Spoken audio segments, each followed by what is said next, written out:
Okay, over the last couple of weeks for my project, I've been focusing less on the basic premises of the game, aka using PoseNet to map a body and key points, but instead to work on more of the internal features of the game itself to make the game actually work. Except for the fact that I actually mirrored the image so that you can actually see what body part you are lifting correctly rather than it being reflected the wrong way around. So for example, one of the features that I was implementing with and doing was my key points evaluation, where I took one of the images and in my secondary file I basically ran through that image and loaded it up to the same screen size as this image here, height, sorry, and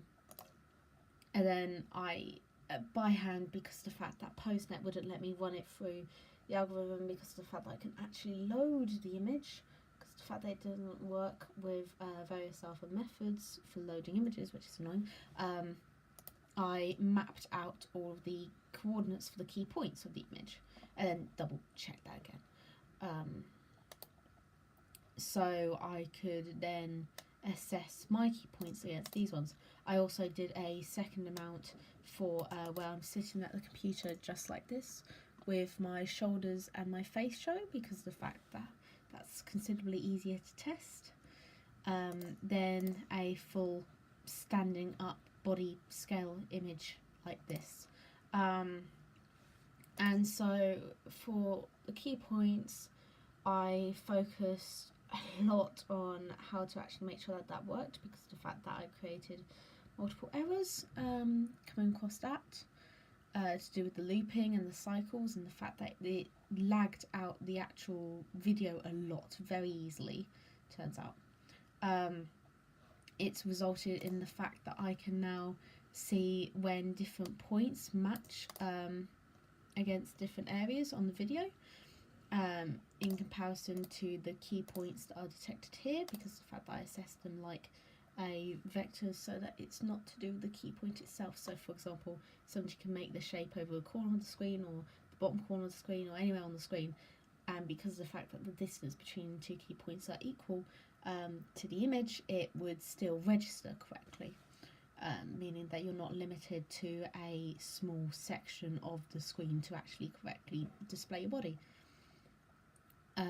More recently I have encountered errors to do with actually positioning your body such that you can see your feet and your hands still, because of the fact that the further away I go from the screen, even against a blank background when I've attempted at home, PoseNet becomes less able to register all of the key points on your body easily and actually detect the difference between key points, meaning that it struggles then to actually register where your arms are, for example, which is a bit of an issue with this game, because of the fact that I need my feet to show and I need my arms to be showing as lifted up for even the most basic image that I've got. So I either need to fix that or I need to adjust the images that I'm using such that it can be used from a closer scale, say by just not including the bottom feet of the person. I'll attach a video separately which demonstrates me testing that at various distances away from the camera. Okay.